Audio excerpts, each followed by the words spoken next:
It's made me be on my phone less. It's made me tell more stories to Emery. Like every time she wants to play a game, I'll play it with her, like all that kind of stuff. And I just, it's helped me become a better dad, and it's helped me become more patient, for real. Welcome to the 1 Degree Podcast. Our goal for this time is for you to leave inspired to be a more faithful follower of Jesus in this world and to view everything through the lens of the gospel. Each week, we'll chat about anything from healthy habits to resolving conflict in relationships to managing time well to even some deep theological topics. We're your hosts, Nathaniel and Zan Sibley. Grab a spot on our comfy virtual couch and come join the conversation. What's up, 1 Degree fam? What's up, fam? You kind of almost took my little intro there. I think I did last week too. Yeah, it's like you're kind of taking on my your role. Crowns. What's that called? Stay in your lane. Stay in my Goodness, lane. come on. Right. If you're new here, he's kidding. Yes. I'm like, I feel like if somebody listens sometime, like for the one time, I don't know. Wow, these people hate each other. Yeah. Well, sometimes I feel like our banter, especially because you can't see our faces, I'm like, this seems more hostile than it is through a podcast. I don't know. Sometimes like maybe people might get a little cringe. Like this is too, but we're completely, obviously never actually digging each other on public Also, podcast. my dad just hates the banter in general. He's told me multiple times. Shout out, Dad. He's told me multiple times that hey, just get into the subject. You don't mean banter, you mean the chit chat. The chit chat, yeah. The banter, chit chat. I meant all that kind the banter of stuff. that comes throughout the regular episode. No. But yeah, I love listening. I mean, here we are. This is just ironic, but Chit-chat. I like listening to chit chat on some of my favorite podcasts. I understand why people don't. Yeah. Sometimes you just want to get into it. I don't like listening. But for me, I'm like, I get to know them. I laugh at their jokes. I know their style and their dry humor and all the things. Yeah. But I get it. If you're like, I want to hear this topic, do not tell me about your day. Yeah. Then I get it. Press okay, the so fast forward button. Perks of that fast 30. What is it? It's a 30 skip. 10, depending on where you're listening. So, sorry, there's probably going to be a lot of like coughing and sneezing because Zan's sick right now. We're on the struggle bus. I'm not even that sick. It's just all the annoying things like coughing and sneezing. It's just kind of ironic because we're like 5 minutes in and we're still chit-chatting. So we're 1 minute and 54 seconds.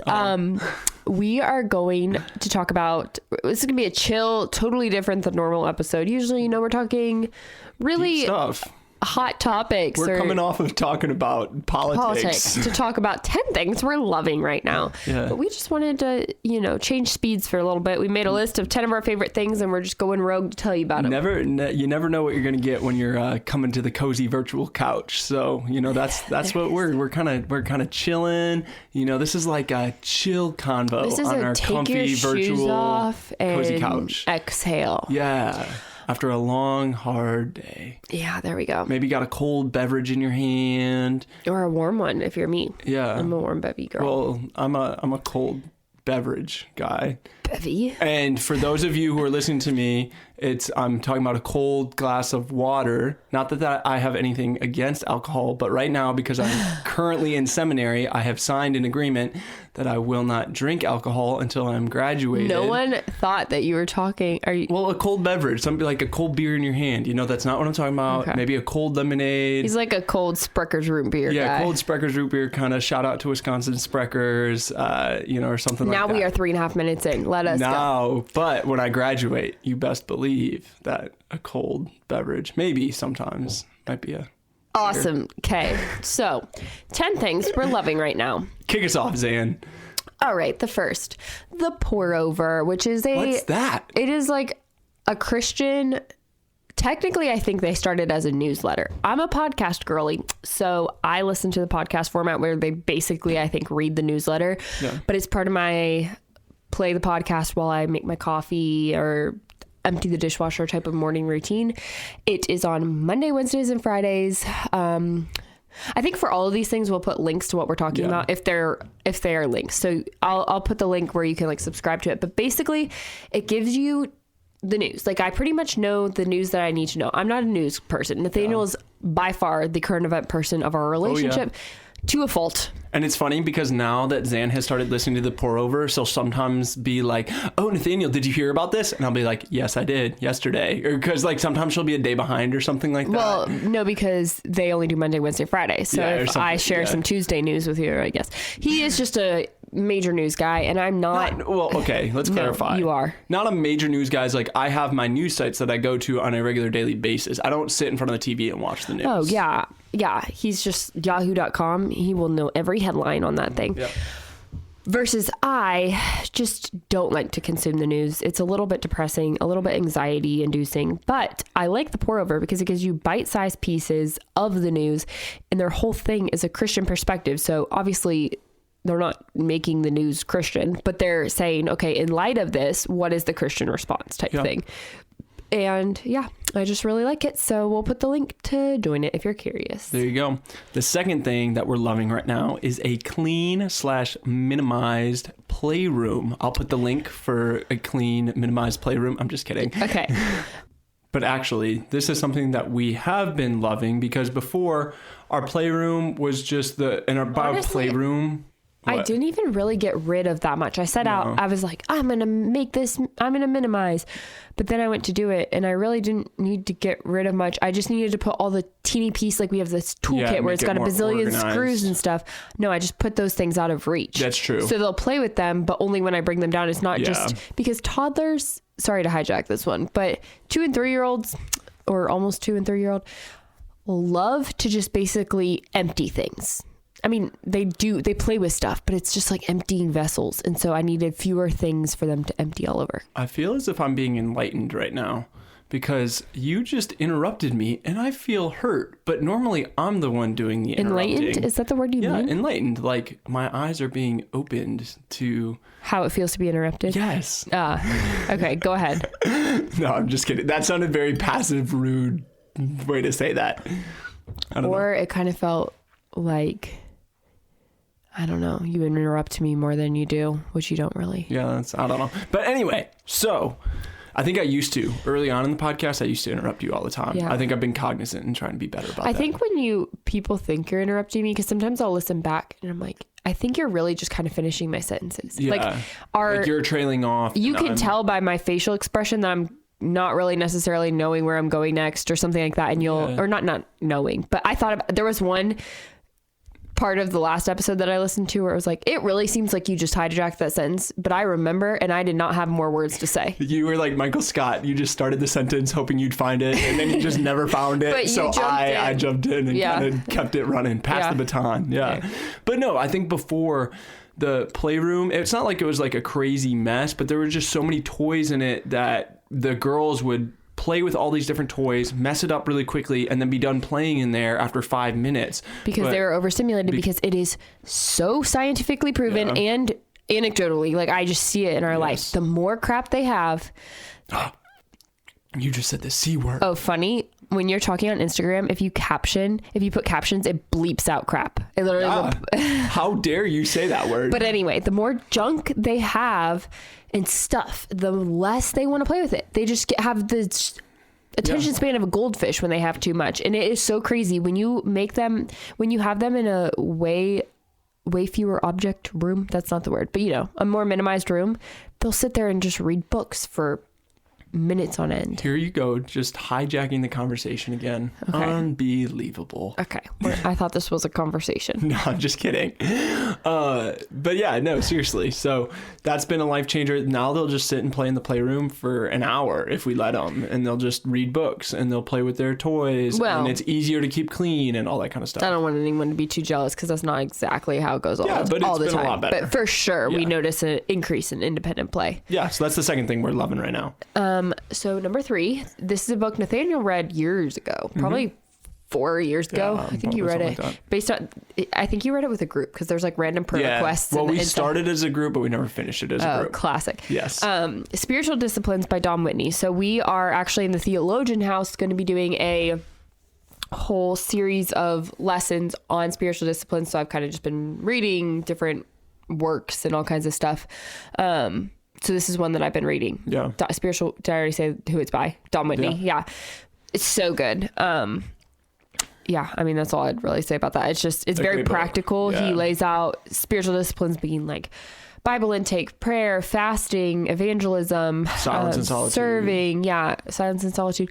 I just really like, and his whole thing is for the purpose of godliness. I mean, obviously that might not be a unique to him. That is kind of just scripture, but he talks about how all of these, the purpose of engaging in them is to grow in your godliness. And I have just really been loving it. It's got a lot of good. It's a quality book. Quotable nuggets. Yep. All right, fourth thing we've been loving is reading with the girls. And so this is something that Zan and I have tried to be a lot more intentional about the past few months.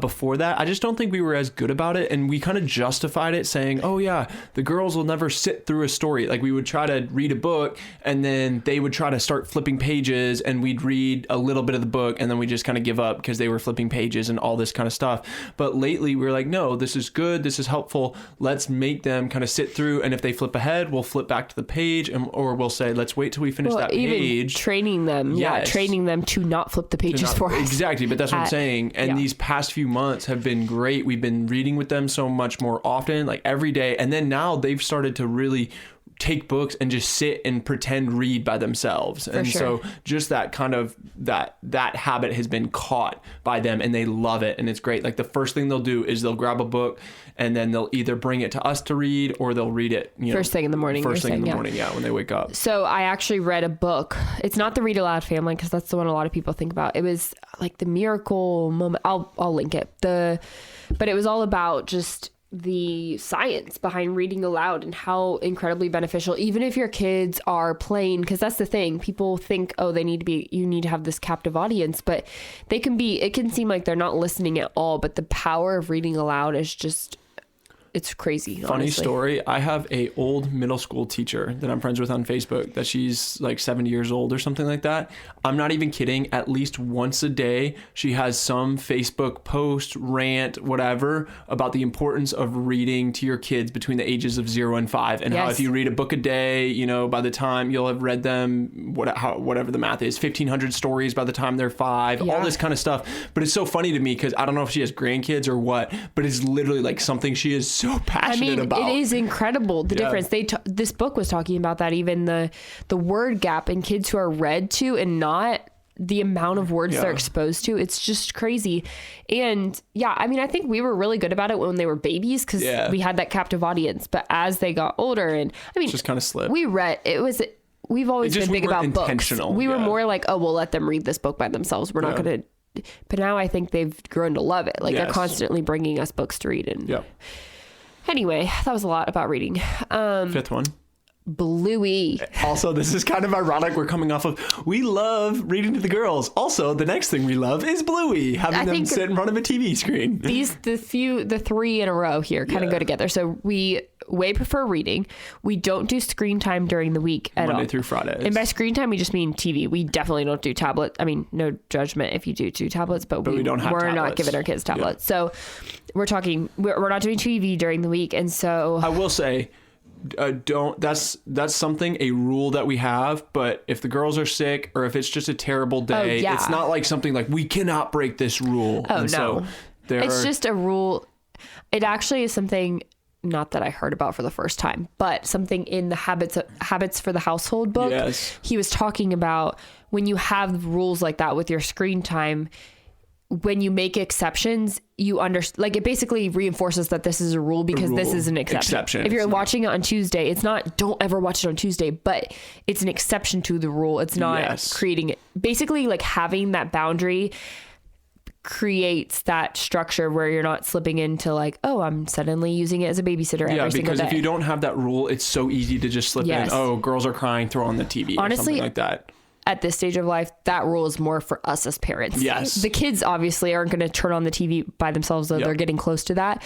But it's for us to hold accountable to do not take the easy way out. It's been so much more intentional, and we've just come to realize that we don't need it. Like they'll throw a temper tantrum for 10 minutes, and then they'll calm down, and we'll redirect them somewhere else. But it's just been really helpful. For sure. So anyway, all that to say, Bluey is a weekend favorite, especially like Saturday morning cartoons, because I think it's just, it's fun. Obviously, we could just never do screen time. I know I'm not far from that desire of wanting to just ditch the TV altogether. But there is something about you look back on your childhood memories. I mean, oh yeah, I still remember that. And I have a Saturday terrible morning memory. cartoons. Yep, we would watch Scooby-Doo with my dad, and I was 5 years old, and it was in the age of TV where they would give a gap of like, when it was live on TV, who do you think that the mystery monster is? And then they would go to commercial, and my dad would know it every time. And I viewed my dad as a superhero because every time he knew exactly who it was. And I was like, as a 5-year-old, I've never watched Scooby-Doo. Dad, like, how do you know who the monster is every time? Like, I thought he was a genius as a kid. It was just funny. I like revered him because he always knew who the Scooby-Doo monster was. Also, didn't you think your dad was like a connoisseur of ranch because he made homemade ranch? Isn't it like the ranch packet? Yes. I just remember you were like, as a child, you thought he like was picking his own herbs. I thought he was like the Gordon Ramsay of ranch.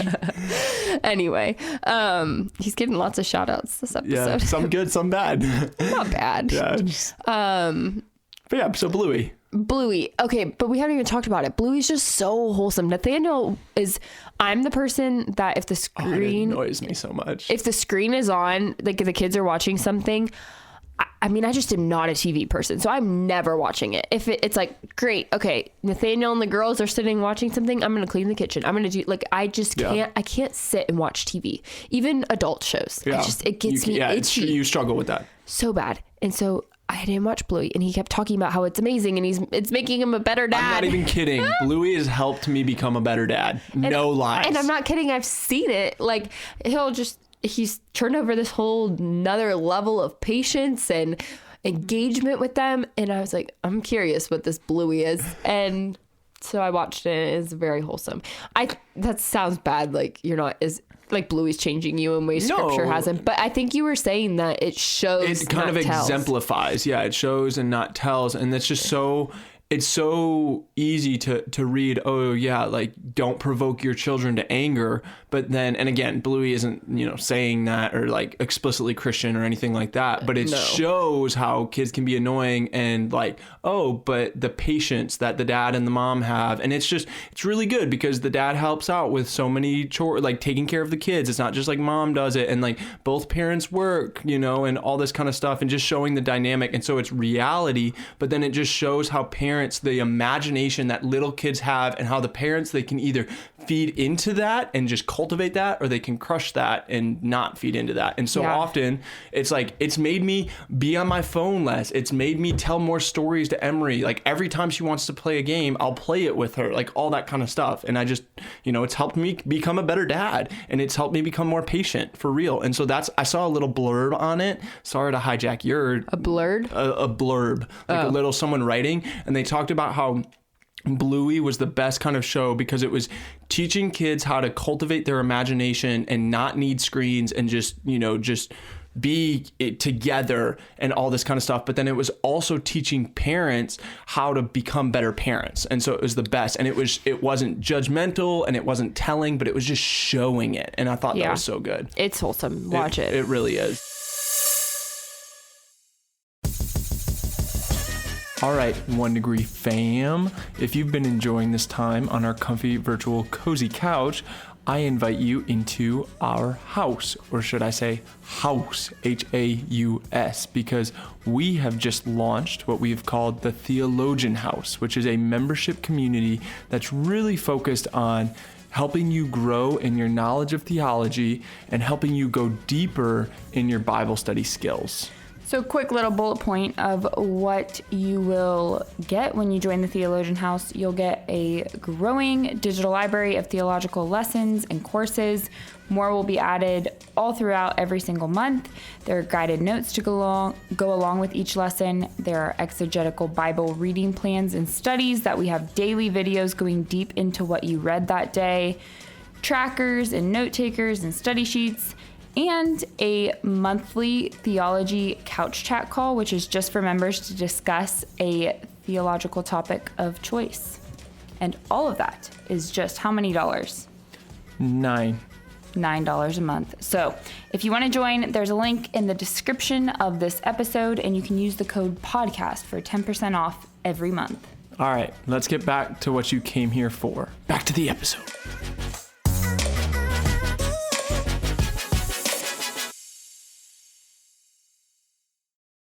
Oh, you're next. Yeah, number 6. Pizza and movie nights. So every Friday, a couple months ago, we started this intentionality. Because of the no screen Monday through Fridays, we kind of end that on Friday nights with pizza and movie night, where we'll order a pizza out and then we'll bring it back and we'll watch a movie with the girls. A favorite of theirs right now is Encanto. They've gone through different phases. They loved Cars for a while. I forget what was. They loved Dory, Finding Nemo, Cars. We've gone through a different gauntlet of different Disney movies. Right now, Encanto, they're stuck on Encanto, and I think that's been the past like 3 weeks. But we love it because it's wholesome family time, but also then too, it's this thing to look forward to. So we set this boundary of Monday through Friday, no screen time, and so if we're tempted to really like just give in, it's like. Or the girls are asking for, let's watch Bluey. And we'll be like, hey, it's Wednesday. It's not Friday yet. When we get to Friday, that's when we do pizza and movie night. And so, again, that's something that sometimes if it's a really hard day, we'll break. But for the most part, we've really stuck to that. And we can really, even for ourselves, we'll be like, we can get to Friday. Like, we can make it to Friday. And so it's just been really helpful, and we've really enjoyed it. And it's just been quality. Something to look forward to every week. Yeah, it's one of those things that I know will just be special as they grow up. It's so simple. It's literally ordering a pizza and turning on the TV. It's something that a lot of people do every night, but making it a thing, there's something to be said about making something more of a moment and more of an event than just the average night. I even remember growing up, like for our family, we had a TV show that we watched every Monday night, and that was the only time we would really watch TV. Outside of, I would watch sports games occasionally, but that's what we did as a family, and it was like a mystery show. And so every week we would watch it and we'd talk about it and think like, what's going to happen next week? And then it was just so exciting to look forward to Monday nights. And so that's what we've kind of made Friday nights for the Sibley fam. Yeah, it's been sweet. So next is the Bible studies that we've been doing in the Theologian House. So shameless plug. I mean, shameless plug, but we genuinely have been loving. You are doing the Esther one right now, and so many times you're like, I really do. I just love doing these. I love preparing these. So we just launched the Theologian House at the very end of March. Yeah. A couple days before April, and we've been working through 30 days through Esther, and they're just these deep dives. Esther's not that long, but we're doing a few, sometimes somewhere between 4 and 10 verses a day. Anyway, really deep diving. There's videos every day. So obviously there's a lot of work that goes into that, of creating the outlines for that and recording those, but they've just been so good to do, just to extract more from Esther than you probably ever have. And you've studied Esther a lot, and we did it as a small group last year. Yep. But that's been really cool. And we're going to do James next. Yeah. When this airs, so this episode is dropping on May 1st. And so we'll be into the next month. So it'll be day 1 of James, and we're going to be doing a deep dive into James. Deep dive into James, looking into what it says, how we can interpret what it says, how we can apply that to our lives. And just as a side note, every time we do a study of a book, we're going to be doing a different or a type of way that you study. A study method. A study method, because we think that like the purpose of this isn't just another resource to have, but we want to teach people how to study the Bible for their own. So right now we're doing a certain study method, but then when we do James, we're going to be doing another study method, and all teaching, hey, how can we glean from Scripture? So that's been a lot of fun. We're going to do that. Yeah. Yeah. And just to clarify, if you've never heard of the Theologian House, there's this component. We kind of view it as like 2 different components. There's the Bible study component, where you have a daily reading, like a Bible study plan, and a deep dive into it. And then there is a whole library of theological lessons where we're going through. And that's that spiritual disciplines thing that I was talking about. Those are going to be rolling out through May, of teaching with like notes, and it's kind of like seminary, but not seminary style. Okay. So that's that. Number 8, Emery is just being in such an imaginative stage. And it's been so much fun. This is the most fun, I don't know. And so right now, her big thing, she loves playing hide and seek. And I am here for it. I'm a 5-year-old at heart. Even Zan was like, you'll just be the one that's always playing games with the kids, because I don't care how tired I am. I don't care if it's midnight. This girl wakes up at midnight and is like, Daddy, can we play hide and seek? I'm playing hide and seek with this girl. Yeah. And she loves it. She has some go-to spots that she'll hide in every single time. The same 3 rotation. But her thing also is when we're not playing hide and seek, but she'll hide. Yes, sometimes. Like randomly, yesterday we were looking outside for this child, trying to figure out where the heck she went downstairs and was hiding downstairs. And one time, funny story, I went to the zoo, just me with Emery and Verity, and we have a little wagon and with like seats that come in and out, but there's a little bit of room underneath the seat. And so I put Verity into the car first because Emery's a little bit more responsible. I come back to the wagon and she is like shoved under the seat trying to hide from me. And it was just like, man, girl, this is actually a pretty genius hiding spot. It was funny. It is such a funny age. Yeah, but she loves it and I love it. It's great. All right, number 9 is a beverage themed. So for AM, we have our AM and PM drinks. So AM, Zan has her AM and PM drink drinks. them too. Okay, you don't drink the PM drink, but you'll drink the frothy coffee. I will. Okay, so the frothy coffee is basically I put half and half all organic ingredients. So I won't even. I was hoping you were gonna. Zan says all snootily, all organic ingredients, of course, because nothing else would I put into the temple that is my body. There it is. All right, so I'm just gonna leave out the organic part, but we got half and half. We've got cinnamon. Organic. Stop. We've got cinnamon. Organic. We've got actually the cinnamon isn't it? It's that Costco one that we do not like. Oh yeah, that's you true. know that like that's true. But I Not organic. I ordered some new. Organic. Stop. You got it. It's annoying. Vanilla Organic. and stop. It's, Fine, I'll it's stop. like grinding my gears. Collagen.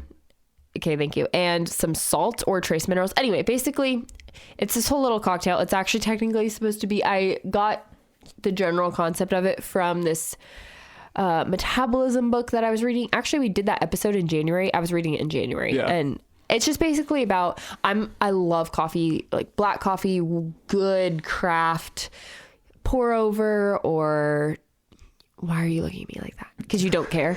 No. But No, I didn't mean like, no, I don't care. I was just being silly.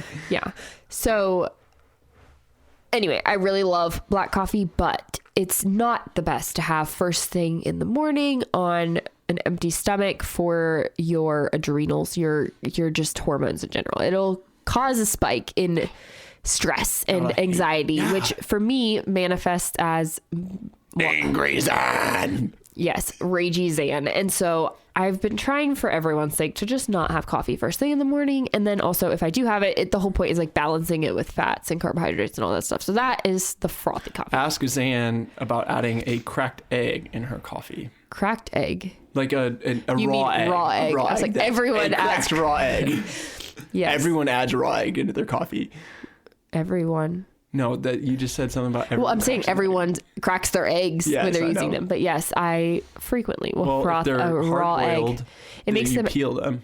Yes. Okay, that's true. I actually was thinking about that earlier when I told Emery I had to crack it first, and I was like, actually, technically, I'm peeling it. So, anyway, yes, sometimes I will put a raw egg in my coffee. It's like custardy. It's really good, and whatever. Catch me not getting that salmonella. You have literally drank them before, Yeah, just no. not knowing. So then at night, I drink this magnesium drink. I love magnesium when I'm pregnant because it helps with Charlie horses and insomnia and all the things. But I found one recently that I really love that tastes good, or tastes the best, at least of the ones I've tried. It's like the moon juice. It's berry lemonade or something. But I am just big about having drinks. Like I just love non-alcoholic fancy drinks. And so at night, it's nice to just read a book and drink some magnesium, and it helps you sleep really well. There's all the science to like increasing the certain sleep waves and all of that, but also it just, is very calming. Zan, if you don't know her yet, can be very woo-woo about some stuff. Woo-woo. Woo-woo, yeah. That just can like be not, I'm not new age. body waves that. No, I'm just not even kidding. talking about frequencies. I'm talking about like sleep waves, like But you alpha have- sleep waves. Oh, but you have talked about like, I just want to get a red light so I can do red light therapy and lay under a red light on my piranha mat. Piranha, not piranha. It is like a piranha mat because it's a spiky mat that you lay on. It's an acupressure mat. I'm crunchy. Yes. I don't think I'm woo-woo. I just like the natural things of life. Yes, you do. Anyway, okay, so that's my drink. Yes. And did she mention that it's all organic except for the cinnamon? I'm not sure actually about the moon juice. Ooh. I think it's like natural, quote unquote, but I'm not sure it's certified USDA organic. Unbelievable. Gotta throw it out. Okay. All Next. right. Last. Number 10, something that we've been loving is we've been giving each other extended work days. So our work, how we've kind of divvied up work, I have this all mapped out on a Excel sheet. It's time blocking. That's just how I operate. I love it. I started doing this a couple of years ago, but typically what we'll do is just on average, most of the time, Zan will take mornings, I'll take afternoons, and then after the girls go to bed, we'll both work more. And that's just kind of our general rhythm. We'll usually work a good amount on Saturdays as well. It's just for this season of life. Just for I this don't season of life, desire, yeah. we work a lot. We do, yeah. And you do a ton of school. Yes, That's and the I thing. also do a ton of He's school. also a full-time seminary student, so there's just Finishing up. a lot. Some days it feels like, when will we ever breathe? Yeah. There's just a lot of content that we're making, including like papers for school Yeah. and stuff. But you know, it's a grind for a season. Part of that is so instead of doing the morning afternoon thing every single day, is that we'll give each other extended work hours from kind of like a traditional work day would be. So from like 8 to 5, just so that they can be, the other person can be entirely alone, just like have that deep work, crank out just a bunch of stuff. And so typically mine will be on Tuesdays, Zan will be on Thursdays. But then I love it too, because the person with the kids can just bond with the kids. Like usually we'll take the kids somewhere. So I'll take the kids up to the zoo, or I'll take them to the park and out to lunch or to my parents' house and run around in the backyard and all this kind of stuff. And so it's just a lot of fun. And then when you get the extended work days, you get a full 9-10 hours of just silent work time. And if you have no interruptions for Like 9 a hours, typical person who works. no, I know, but even the typical person that works, they get interrupted by coworkers. That's They fair. have meetings, like all this kind of stuff. That's like true. if you think about, if you utilize 9 to 10 hours of complete silence and no interruptions,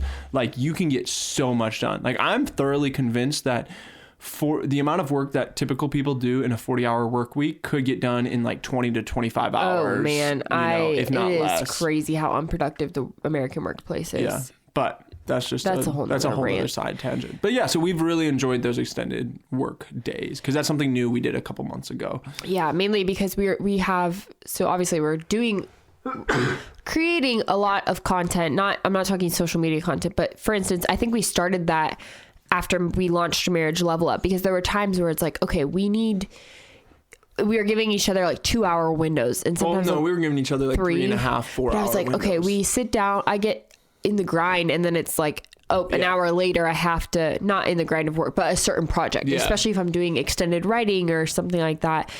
And it's like, you need more. Sometimes you just need a day to do those tasks that require your brain to just be on for longer, so that was kind of what made us realize we really need this, and it's been really good. I think we've enjoyed it. We enjoy both having the work days and then having those days to spend that extended time with the girls. kids, So, all right, those are 10 things we're that we loving. love. So for our 1 degree shift, I'm sure there's something that you've heard, whether it be a book that you want to check out, check out Spiritual Disciplines by Don Whitney, check out, or if it's a TV show, the Bluey, or if it's like the pizza and movie night, something to implement, the no Maybe screen join the time. theologian house. Join the theologian house, whatever it is. But I'm sure there's something that you heard that piqued your interest. And so put something into practice. Take something and put that into practice in your own life. All right, we'll catch you next week. Catch you on the flip side. Bam. Thanks for tuning in for this episode of the 1 Degree Podcast. Make sure to subscribe so you never miss an episode. And we'd be so appreciative if you take just a few seconds to leave a rating and a quick review. We love to hear your feedback, and those ratings really do help make it easier for others to find this podcast. And if you want to continue this chat or share your takeaways, we'd love to hear from you. Head on over to our Instagram at the 1 Degree Podcast and leave a comment or send us a DM. We can't wait to hear from you. Catch you next week, 1 Degree fam.